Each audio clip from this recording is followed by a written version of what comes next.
Entesos. I bé, començam aquesta tercera sessió del curs Llegim Llull, que organitza la càtedra Ramon Llull de la Universitat de les Illes Balears.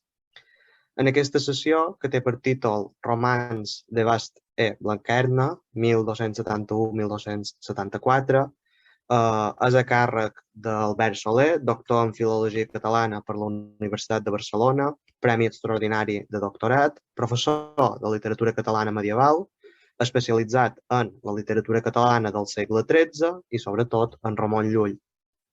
És autor de les edicions crítiques del llibre de l'Ordre de Cavalleria, del llibre d'Amic i Amat i del romanç de Bast i Blanquerna i del llibre de Contemplació en Déu, conjuntament amb Antoni Ignasi Alomà, Montserrat Lluch i Anna Sitges.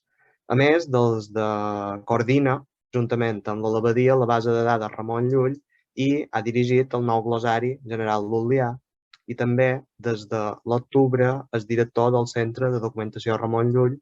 Si la meva informació no és errònia, n'Albert ens ho confirmarà. Com bé han dit, aquesta sessió té per títol Romans de Bast i Blanquerna, que serà l'obra que avui el doctor Soler ens exposarà i ens introduirà a la lectura. Per tant, Albert, teniu la paraula i moltes gràcies. Doncs moltes gràcies a la càtedra Ramon Llull de la UIT per convidar-me. Sempre és un plaer. És més estupendo si ets a Mallorca directament, però almenys connectar-se amb Mallorca sempre és un plaer per mi. I el que el curs proposa, jo entenc que no és un seguit de conferències sobre obres lul·lianes. Bé, i benvinguts tots els que us heu connectat, naturalment. Doncs el que entenc jo és que el que se'ns proposa de fer no és un seguit de conferències sobre obres lul·lianes, sinó una reflexió sobre com llegir i com fer venir ganes de llegir aquestes obres. I al darrere hi ha una qüestió sobre la qual hem reflexionat darrerament a l'aula de literatura i meditació del Departament de Filologia Catalana de la Universitat de Barcelona. Us comparteixo un momentet al web nostre, trobareu també perquè si podeu veure l'adreça. És l'aula de literatura i meditació del Departament de Filologia Catalana, és un programa d'innovació docent que estem duent a terme i sobre aquesta qüestió hem reflexionat juntament amb Arnau Vives, que és precisament el ponent del mes de gener proper, el que parlarà del llibre d'Amic i Amat, i Àlvar Romanyà i altres participants a les activitats que hem organitzat aquests últims anys.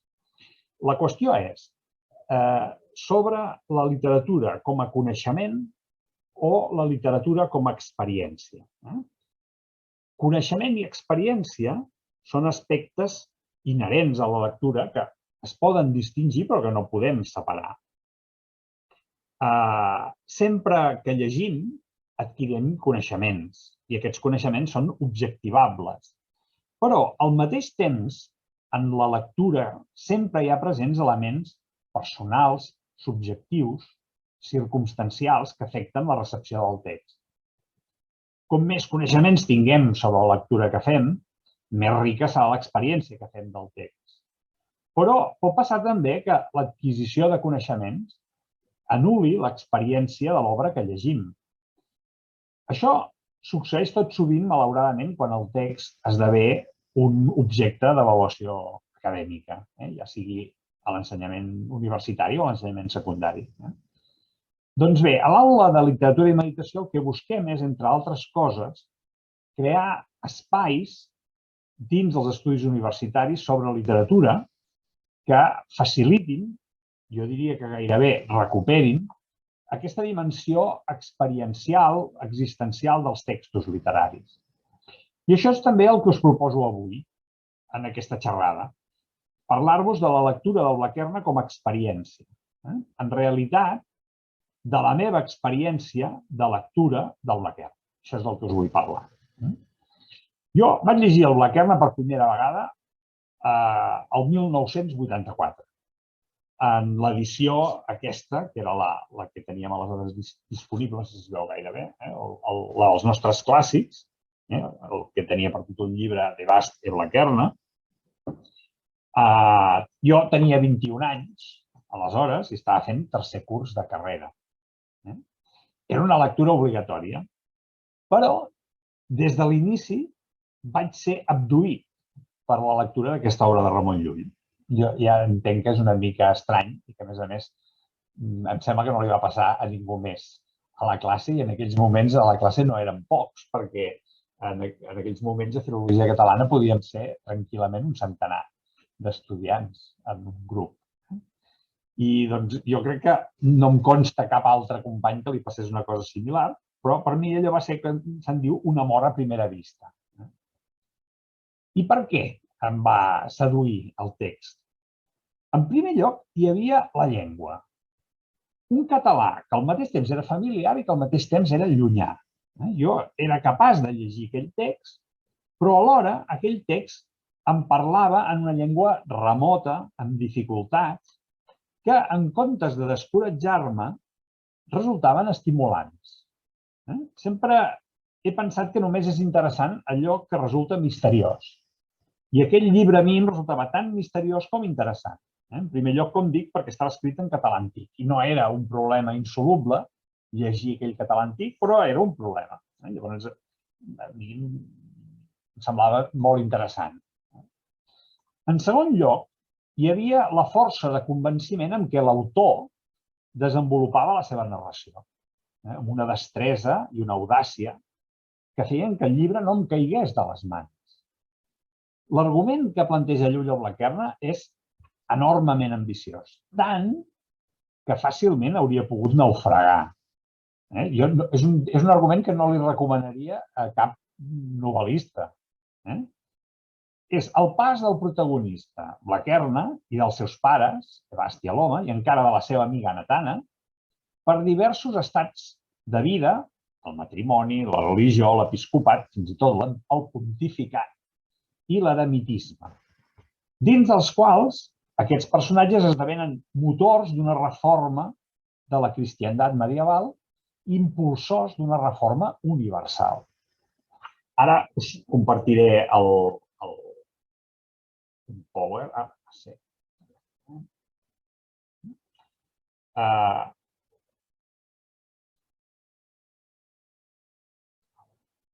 Aquesta seria l'estructura i l'assumpte al mateix temps del Blaquerna. Com el primer llibre està dedicat a la vida de matrimoni i els protagonistes són Bast i Aloma, el segon a la vida religiosa femenina i la protagonista és Natana, la segona part del segon a la vida religiosa masculina i aquí el protagonisme ja és de Blaquerna, i en el tercer, quart i cinquè continua sent Blaquerna el protagonista, però passant per aquest ordre episcopal, senyoria apostòlica i vida ermitana. Aleshores, una particularitat és que cada un d'aquests llibres del Blaquerna té una part del llibre que és la narració d'una peripècia, però després una sèrie de capítols que estan posats sota un esquema catequètic, els pecats capitals, els 5 sentits i les 7 virtuts, l'Ave Maria, les benaurances, la glòria, que el que fan és condensar la narració i ser significants d'aquesta reforma universal que s'està produint. Encara dins del llibre cinquè hi ha dues obres, que són el llibre de Miquel Amat i l'Art de Contemplació, que són com unes obres complementàries del que s'està explicant en el llibre. Bé, la capacitat de construir un gran relat que té Llull a partir d'aquest argument es fonamenta en la seva habilitat narrativa amb les formes breus. Encara que sembli contradictori, això és una narració de gran abast, però està fonamentada en la capacitat que té Llull de crear petites miniatures narratives. Ramon és un mestre dels exemples i això li permet, d'una banda, anar a l'essència de les coses i, de l'altra, crear, mitjançant una infinitat de petits episodis paral·lels que es repeteixen, una xarxa de correspondències al llarg de l'obra que reprèn i amplifica un cop i un altre el que ell vol suggerir. Veiem un exemple, que és un dels meus preferits. És el capítol 79 del Blanquerna. Se'ns explica el següent, d'un dels col·laboradors del que aleshores és el bisbe Blanquerna. En pantalla només us apareixerà un fragment i jo després llegiré una mica més aquest fragment. Diu, considerar lo canonge de persecució en lo gran càrrec en lo qual era posat per raó de son ofici, per ço que pogués usar de justícia. Esdevença un dia que ell passava per davant una taverna on havia ajustat gran rest de tafurs. Tafurs són jugadors, gent ludòpates, en diríem ara, gent abocada al vici del joc. He de goliards, he d'arlots, arlots són proxenetes, macarrons,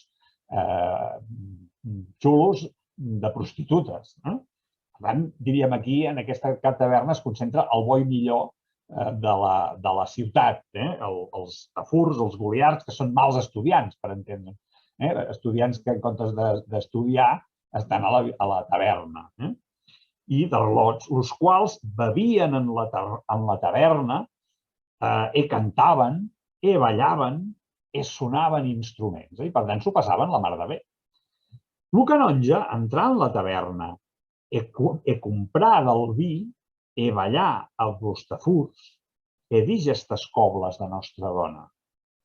A vos, dona Verge Santa Maria, do mon voler, que es vol enamorar de vos tan fort que sens vos no voldria, en no hi ha res, desirar ni amar. Continua encara una mica la composició, ara em salta un fragment, i torna a la narració que diu: quan les hac dites, ell pregà que seguessen, vaguessen, contassen algunes paraules agradables.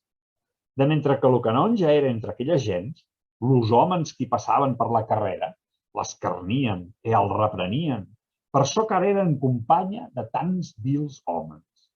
El canonge, tant com podia, feia com fos amat per aquells amb qui estava, tuit havien bon saber de sa companya, feien cap d'ell, escoltaven ses paraules, les quals deia de Jesucrist, dels apòstols, del menyspreament d'aquest món. En tan dolces paraules los tenia, tantes vegades la setmana s'emetia en companyia d'aitals homes, que molts ne convertia a bones costumes i a bons nodriments, sens que no se n'estava per l'oblasme de la gent. Què em crida l'atenció d'aquest episodi? La capacitat de Llull d'esbossar en 4 línies un ambient i unes accions. De cop hem anat a parar a una taverna. M'imagino el canonge baixant unes escales i entrant en un celler, una àmplia sala amb taules, cadires, botes, on gent de mala vida crida, riu, balla, fa música, juga. Jo, des dels finals dels anys 80, jo no puc deixar de pensar en aquesta taverna.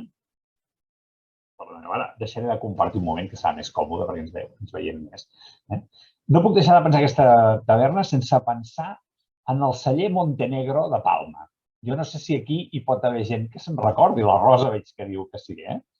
Avui no existeix ja el celler Montenegro. Rosa, si vols dir alguna cosa pots connectar. Sí, no, que exactament era un celler com a medieval, que davallaves unes escales i ja hi vaig anar moltes vegades amb en Tòfol Serra i hi havia reunions així d'escriptors i ja fa molt de temps que se va tancar i ara és una cosa ascèptica moderna, però és així com... Hi ha també un restaurant o alguna cosa així? Sí. Hi ha un restaurant però no té res a veure, no conserva aquelles característiques que tu i en Llull comenta d'aquell ambient de taverna antiga. Sí, a mi m'hi va dur Antoni Bonner i era un lloc al qual vaig anar moltes vegades fins que malauradament van tancar. Recordo un frit i una greixonera de brossat extraordinaris. Però, bueno, a Palma, vull dir, no a Palma, potser a Palma també, ara no em ve al cas, a Mallorca trobaríem altres cellers d'aquests convertits en tavernes, potser més aviat en restaurants. Aquelles que tenia un aspecte així, perquè es baixava, i era una cosa com bastant autèntica. I, bueno, doncs a mi em ve al cap sempre això. I quan penso un canonge baixant les escales del celler Montenegro, no? Clar, el que em ve al cap de seguida és mossèn Alcover, que era canonge. I no me l'imagino gaire fent aquestes coses que diu el Blaquerna que feia el canonge de justícia, no? Per altres coses, perquè, esclar, és una altra època i també, diríem, no ens l'hem d'imaginar vestit com mossèn Alcover, com hem vist a les fotografies que anava vestit mossèn Alcover, però vaja, és una cosa insòlita per un canonge entrar en una taverna d'aquesta manera i fer aquestes coses, comprar vi, ballar, xerrar amb tota aquesta gent de mala vida. I jo, quan llegeixo aquest fragment, sento l'olor de vi, de suor, de resclosit, tot barrejat.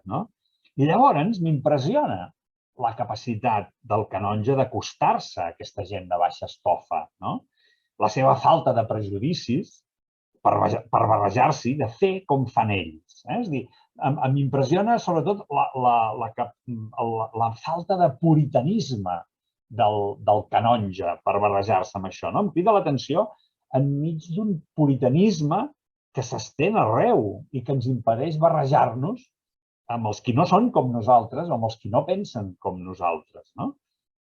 Doncs bé, aquesta mateixa escena tan ben descrita i que és objecte de tot un capítol en el Blaquerna, el capítol 85 es reprèn, però amb un altre marc narratiu, més breu. Però és això que deia que Llull és un mestre de crear petites escenes i de remetre dins de l'obra una vegada o una altra aquestes escenes. I per tant que tu reprens el tema des d'una altra òptica, en un altre marc narratiu.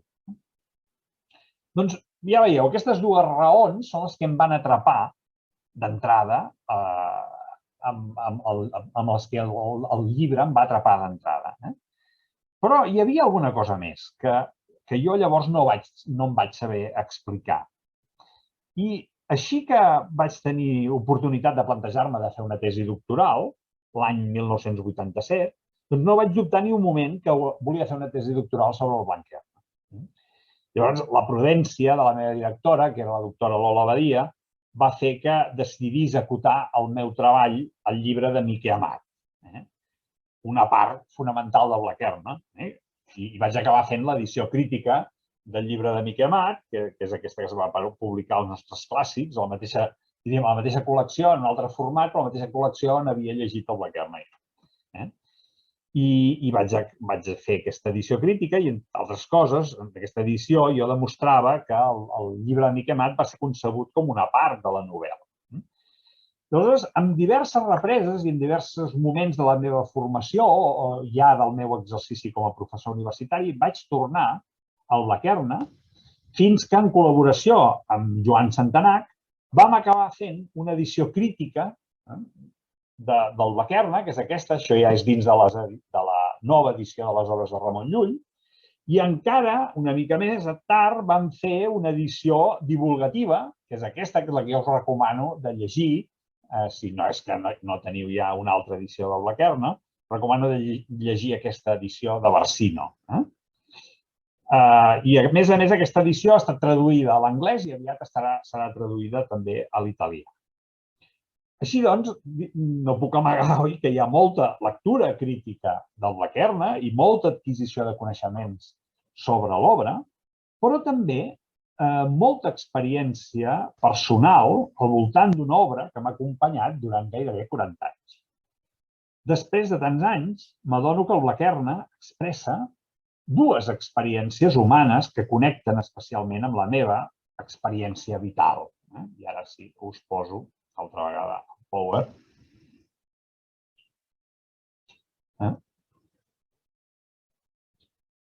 I ara que no passa el Power. Dues experiències. I és d'aquestes dues experiències que us vull parlar en aquesta xerrada. Una és el Blaquerna com a reflexió literària sobre la dimensió activa i la dimensió contemplativa de la vida. I la segona és el Blaquerna com a reflexió literària sobre l'espai i el temps. Primer parlarem de vida activa i vida contemplativa. El Blaquerna planteja de forma narrativa una profunda reflexió sobre l'aparent dicotomia que hi ha entre acció i contemplació, entre el compromís amb la realitat i el reclam de la interioritat, entre la dimensió profètica i la dimensió mística de la vida. Però, alerta, aquesta no és una reflexió que només sigui pertinent per religiosos. Tots vivim quotidianament l'esquinçament entre aquestes dues dimensions, entre la necessitat de fer i la necessitat de ser, entre la necessitat de la passió i la necessitat de la quietud, entre la necessitat de desplegar una activitat que ens satisfaci i la necessitat de deixar de ser nosaltres qui som, no? Entre, per exemple, poso per cas, l'obligació moral de lluitar per la preservació d'un paisatge, cosa a la qual teniu molta experiència a Mallorca, o, per exemple, la fruïció per contemplar el paisatge, per formar-ne part. Són dimensions complementàries, totes dues, però presents a les nostres vides. En la tradició cristiana, habitualment, hom resol el dilema a favor de la contemplació. En canvi, en les nostres societats occidentals laiques acostumem a valorar per sobre de tot l'acció. El Blaquerna matisa molt aquesta posició tradicional favorable a la contemplació.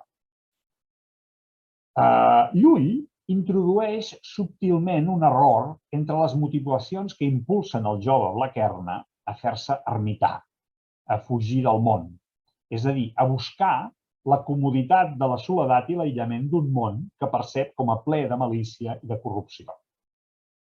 Llegeixo un fragment. Diu, amb mi, diu Blaquerna, port en los munds çò que he après, e vull ésser solitari per çò que no haja null embargament a amar, a conèixer, lloar, a beneir Déu, amb çò que he après en lo món. Aquesta és, senyor, la principal raó perquè jo lleig lo món.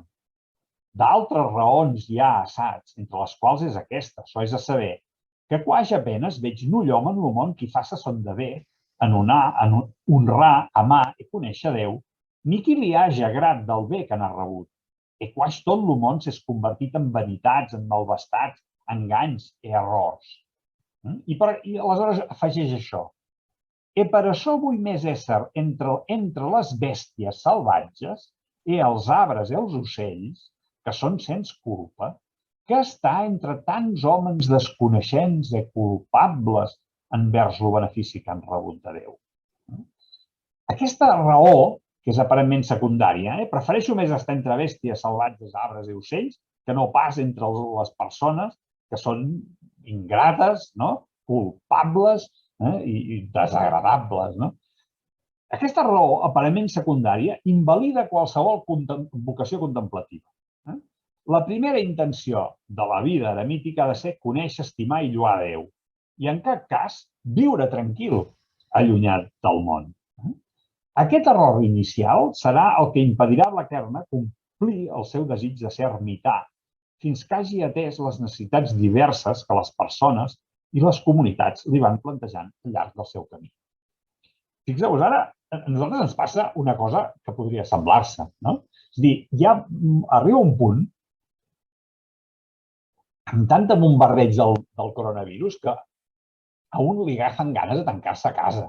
I bueno, ja està, tot és tan perillós, tot és tan difícil, tot és tan complicat, ara vindrà Nadal, ens ho encomanarem tots, tot és així. Bueno, escolta, jo em tanco a casa i em passo la vida veient sèries per la televisió i menjant coses bones que m'he procurat i ja es pot enfonsar el món el coronavirus i qui vulgui, no? Ja sé que això és una visió molt reductiva, però diguem, els psicòlegs en tota aquesta pandèmia han detectat aquesta síndrome de la cova, de tancar-se a la cova. Doncs aquest tancar-se, aïllar-se per por del món, per prevencions al món, això no té res a veure amb l'actitud contemplativa. Això invalida una vocació contemplativa. Contemplar no és aïllar-se de la realitat, sinó experimentar la realitat des d'una altra dimensió. Bé, doncs aquest error que comet Blaquerna és el que el justificarà tota la peripècia posterior que passarà. És a dir, que ell no arribarà a ser contemplatiu fins que ja gran haurà estat abat, bisbe, papa i s'haurà retirat a la vida eremítica. És a dir, Llull corregeix l'opció purament contemplativa de Blaquerna amb l'acció, cosa que també defensa en aquest proverbi que teniu en pantalla, que diu «Negu ermità fa tant de bé com bon predicador». No hi ha millor ermità que el que fa de predicador. I, clar, un ermità que fa de predicador fa poc d'ermità. Fins a un cert punt, el mateix Llull va fer això amb la seva pròpia vida. Aleshores, és revelador comparar com Llull presenta la vocació eremítica de Blaquerna a l'inici i al final de la novel·la. El Blaquerna jove que entra al bosc és una persona que ha rebut una educació acurada. Això, per exemple, ho podem veure al capítol 2. I que ha demostrat la seva formació amb l'examen sobre un cas pràctic que li ha fet son pare, Evast. Això és el capítol 3. Ell es proposa d'anar al desert, seguint l'exemple de Sant Joan Baptista i dels Sants Pares, qui són passats d'aquest segle, els quals feren penitència aspra vida en els munts i en els deserts, per tal que fugissen al món i que vencessen llur carn i el diable. I això és el capítol 5. En els preparatius i les lamentacions que es fan abans de marxar, es parla repetidament de la gran ascesi per a la qual es prepara. Menjars crus, intempèries, perills, cosa que connecta amb la tradició hagiogràfica de l'eremitisme. Anar al desert i fer-se eremita, segons els esquemes hagiogràfics i les idees de santedat eremítica, representava una renúncia força radical a la cultura. L'ermità era una asceta que portava al límit totes les formes de refús del món. Quan Blaquerna finalment se'n va, el que fa és endinsar-se en un gran bosc, això al capítol 8, i es produeix doncs una assimilació dels conceptes del desert i del bosc que no és infreqüent en l'imaginari espacial medieval.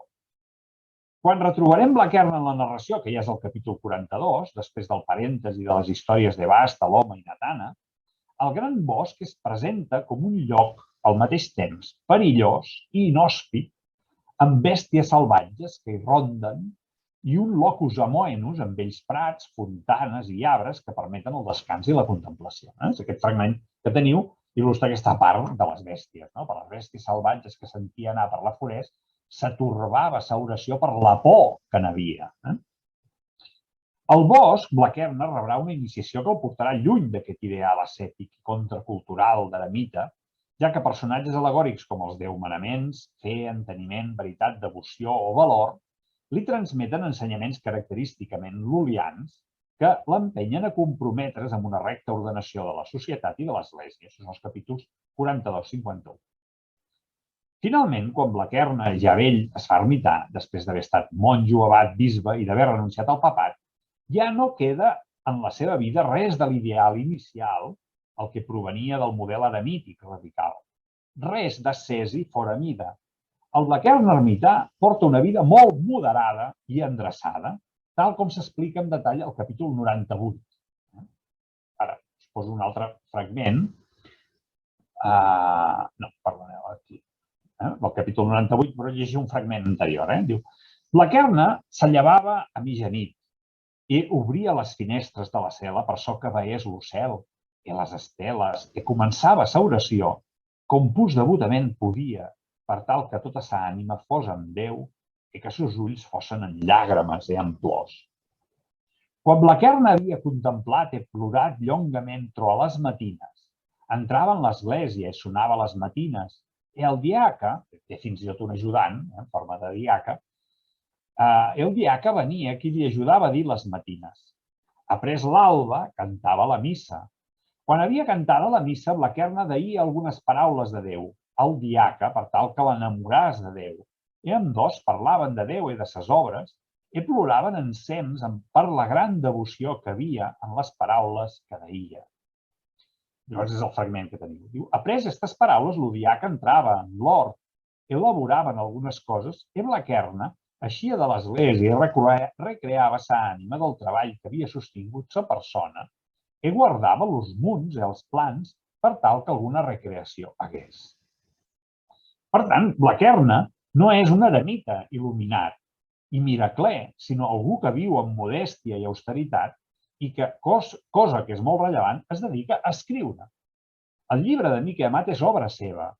No és sols que Blaquerna sigui un papa emèrit i tingui una edat avançada, és que Llull vol remarcar aquesta evolució en la figura de l'ermità i allunyar-se dels eremites superascetes, àgrafs i poc compromesos amb la realitat. Per a Llull hi ha d'haver una necessària harmonització entre la vida activa i la vida contemplativa, tal com es diu al versicle 56 del llibre de Miquel Amat. Segons que diu, pujant-se'n lo cor de l'amic en les altees de l'amat, per so que no fos embargat a amar en l'avís d'aquest món. I quan fos a l'amat, contemplar-lo amb dolçor i plaer. I l'amat baixar a aquest món per so que el contemplàs a tribulacions i enllenguiments. Cal un moviment d'ascens espiritual, però també un altre de descens vers la realitat. Dit d'una altra manera, la vida contemplativa és el fonament necessari de la vida activa. Però aquesta última, la vida activa, és la garantia que la primera no deriva en un narcisisme estèril i còmode. Al cap dels anys no entenc la meva vida sense un abocar-se en fora, en el meu cas en l'acció docent, però tampoc sense un abocar-se endins, en la meditació. Després de 30 anys de fer de professor, si no medités, si no llegís meditativament en el meu redós intern, no seria capaç de continuar proposant dinàmiques d'aprenentatge a classe sense caure en rutines nefastes per mi o per als alumnes. Podríem, doncs, dir que, d'alguna manera, m'he fet meva aquesta reflexió literària del Blaquerna. Ara la segona experiència de la qual volia parlar. L'espai i el temps. La indeterminació temporal i espacial de la història que explica el Blaquerna subratlla el caràcter universal de les accions que emprenen els seus protagonistes. No sabem quan succeeix l'acció ni durant quants anys. Els mateixos noms dels personatges són tan exòtics com els d'un roman courtois, ja que no són catalans, sinó inventats per l'autor o presos de topònims o d'altres llengües. Si, per exemple, Blaquerna és el nom d'un santuari i d'un palau de Constantinoble. L'home, el nom de la mare del protagonista, sembla que ve de l'àrab i que vol dir mare. Ebast, el nom del pare, Natana, el personatge femení equivalent a Blaquerna, un arpant, el fals penitent, no semblen tenir un origen o un significat identificables. Només un personatge es pot relacionar amb algú concret i històric, Ramon Lufoll, al capítol 79, que és una contrafigura literària del mateix Llull. Tampoc no sabem com es diu la ciutat on viuen Ebasti, l'home, ni on és l'abadia ni el bisbat de Blaquerna. És clar que hi ha un topònim real inevitable, que és Roma. Malgrat aquesta intemporalitat en el Blaquerna, hi ha una concepció teològica de la història. S'hi expressa una consciència d'haver arribat a un temps clau en la història de la salvació. Aquesta és una de les coses importants que el protagonista aprèn al bosc en les paraules de fe germana de veritat. Es presenta així al capítol 43, diu, llegeix un fragment anterior, aquesta dona és Massor i enteniment és Montfrara. Fe és la germana de veritat i d'enteniment. Al qual vaig per so que ell vaja a aquelles gens d'on jo vinc i que per raons necessàries mostra a ells els 14 articles. Car temps és vingut, diu, que no volen rebre autoritats de sants ni miracles no són, per los quals eren il·luminats los ignorants de mi e de maçor, que és veritat. E per çò car la gens requeren raons e demostracions necessàries, vaja mon frare, que és enteniment, qui és poderós per la virtut de Déu, aprovar los 14 articles. S'han acabat els temps en què es podien esgrimir autoritats, és a dir, textos que convencessin l'interlocutor pel seu prestigi, o bé en què els miracles evidenciessin el poder sobrenatural de Déu. Ara és el temps de les raons i de les demostracions necessàries. El capítol següent, Enteniment, el germà de Fe, remarca la centralitat que té l'art de Ramon Llull en aquests nous temps. Quan diu, temps és vingut, això és l'altre fragment que teniu aquí, no? En el qual és exalçada nostra coneixença. E los infaels requeren raons e demostracions necessàries, esquiven creença. Ora és que anem, e que usem de la ciència que havem. Novella manera havem en disputar amb los infaels, mostrant l'art abreujada de trobar veritat. E quan l'hauran apresa, podrem los confondre per l'art i per sus començaments. La fórmula aquesta temps és vingut, que tenim en els dos fragments, és present en altres llocs de la novel·la i és la fórmula que revela aquesta novetat que s'ha instaurat en la història, el temps de l'art, de les raons i de les demostracions necessàries. Aquest darrer temps és el temps de l'art i és el temps que pretén narrar el Blaquerna. L'obra manifesta el convenciment que ha arribat aquest nou temps, que es tracta d'un procés llarg i que acabarà amb la construcció de la nova cristiandat i, de fet, de la nova humanitat. La idea de procés és molt important en el Blaquerna. El fet que el fil narratiu del Blaquerna estigui vinculat a la biografia del protagonista i que la reordenació del món que impulsa tingui un caràcter progressiu, en què cada fase inclou la precedent, remarca en la novel·la la idea de procés de transformació que reforça l'eix temporal per damunt de l'espacial, de l'espai. En la renovació que assumia Llull, el temps és més important que no l'espai. No es tracta de conquerir espais físics o simbòlics, sinó d'engegar processos. La consecució de la renovació no sols no és miraculosa, sinó que s'assoleix, diu Llull, per llonga continuació. És clar que hi ha un objectiu, que és la unitat universal, i que per assolir aquesta pax universalis queda molta feina a fer. Però Blaquerna no és el papa que ho ha de fer tot, sinó només el que comença un procés. En conseqüència, la novel·la que se centra en la biografia del protagonista, però que té un final obert, no explica la consecució d'aquest moviment renovador, reordenador. Diríem la instauració del cel a la terra, sinó només l'inici d'una nova era. És ben significatiu que no s'hi narri la mort del personatge i que el venerable ermità reaparegui en altres obres. Per exemple, en el Llibre de Meravelles. A l'inici del Llibre de Meravelles apareix Blaquerna fent d'ermità, aquest mateix Blaquerna vell que hem deixat al final del Blaquerna. I aquest plantejament desmenteix que el Blaquerna sigui una novel·la utòpica, qualificatiu que se li ha donat sovint. Una de les característiques més rellevants del procés de renovació que impulsa el Blaquerna és que sigui cooperatiu, integrador i expansiu. Integra no només els seus col·laboradors, que són els cardenals o els canonges quan és bisbe, sinó que integra progressivament personatges que es van afegint a aquest procés de renovació que s'expandeixen fins a un punt en què Blaquerna ja no controla aquest procés, sinó que és una dinàmica que té vida pròpia. Implica la necessària col·laboració d'un equip de gent que expandeix la seva acció en forma d'ones, des d'un centre en el qual se situa el protagonista, amb un propòsit ben definit i una connexió amb la seva interioritat. Però els humans estem obsessionats amb la conquesta d'espais. Siguin països, continents, planetes, espais de poder, de prestigi, de domini, de reconeixement o de ciència.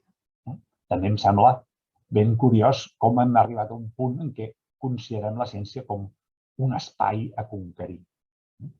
Passen els segles i aquesta dinàmica continua present en la història de la humanitat.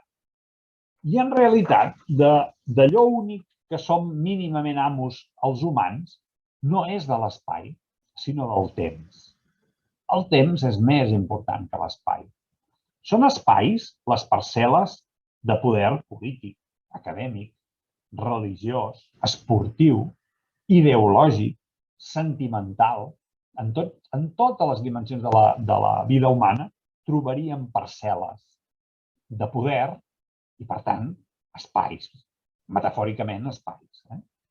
En canvi, són temps les dinàmiques personals o socials que fan créixer les persones, perquè les persones només ens desenvolupem en el temps.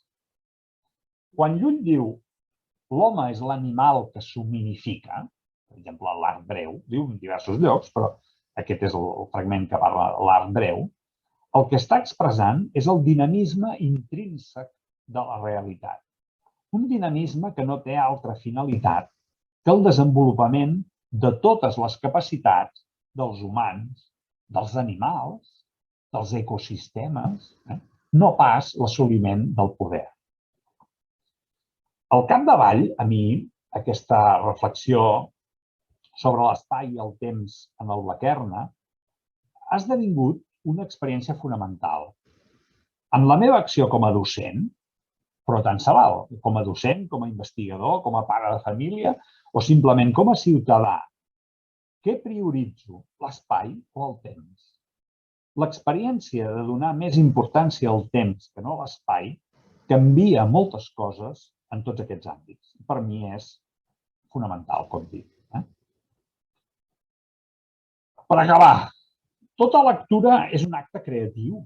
Parteix d'un text que diu unes coses i no unes altres. Els textos no diuen qualsevol cosa que se m'acut a mi, però passa per un lector que experimenta, algú que té sensacions, intuïcions, sentiments i raonaments. Allò que el text diu és tan important com allò que experimenta el lector en el procés de la lectura. Un procés que pot durar hores, dies o anys.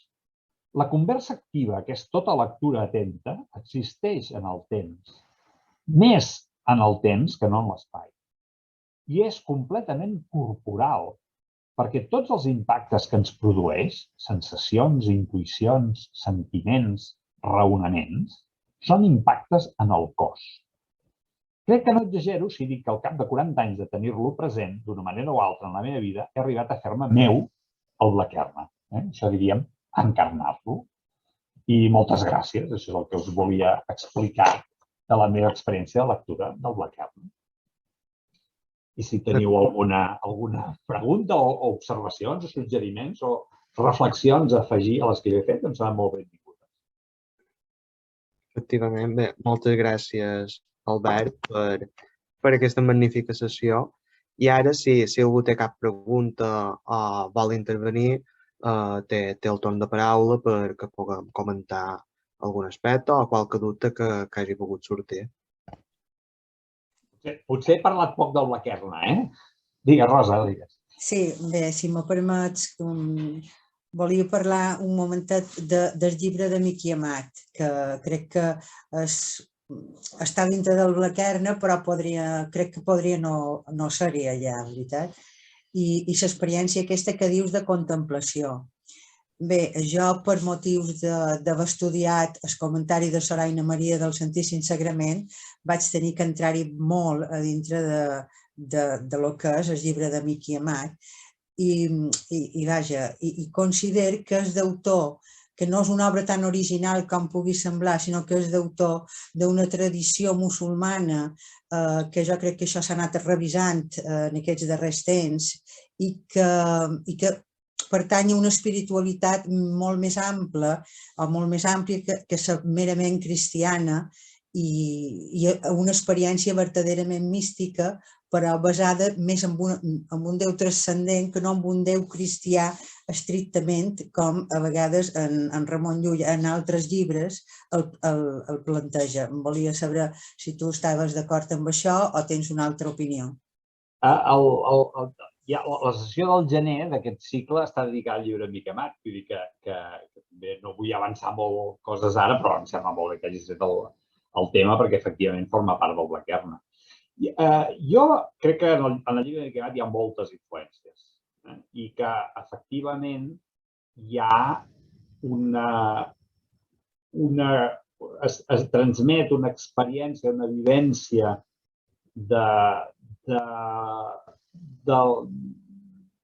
contemplativa que es pot referir a una experiència més àmplia que la merament cristiana. Jo no tinc cap dubte que Llull volia parlar de l'experiència cristiana. Hi ha alguns versicles que això és indubtable, no? Però és veritat que, i això que has dit, Rosa, em sembla interessant perquè connecta amb la idea que jo us explicava avui, que és que quan llegim, tan important és el que el text diu com el que jo experimento en llegir el text. I aquesta experiència que tu refereixes em sembla que és molt factible en el llibre de Mica Mat. Efectivament, és dir, no em sembla un text apte o de lectura exclusiva per a una experiència cristiana. Em sembla que precisament perquè és un text molt ric de matisos, fa de bon llegir des de qualsevol experiència de la interioritat, fins i tot ni tan sols una experiència estrictament religiosa. I és el valor que té, l'actualitat que té el text. Sí.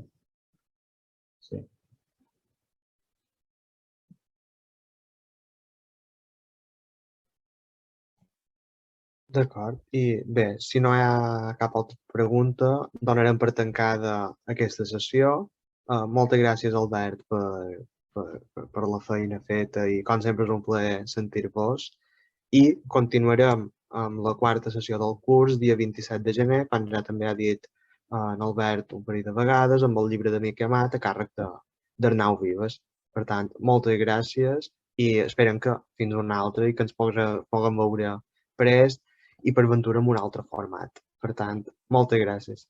A tots vosaltres, que vagi molt bé. Adéu.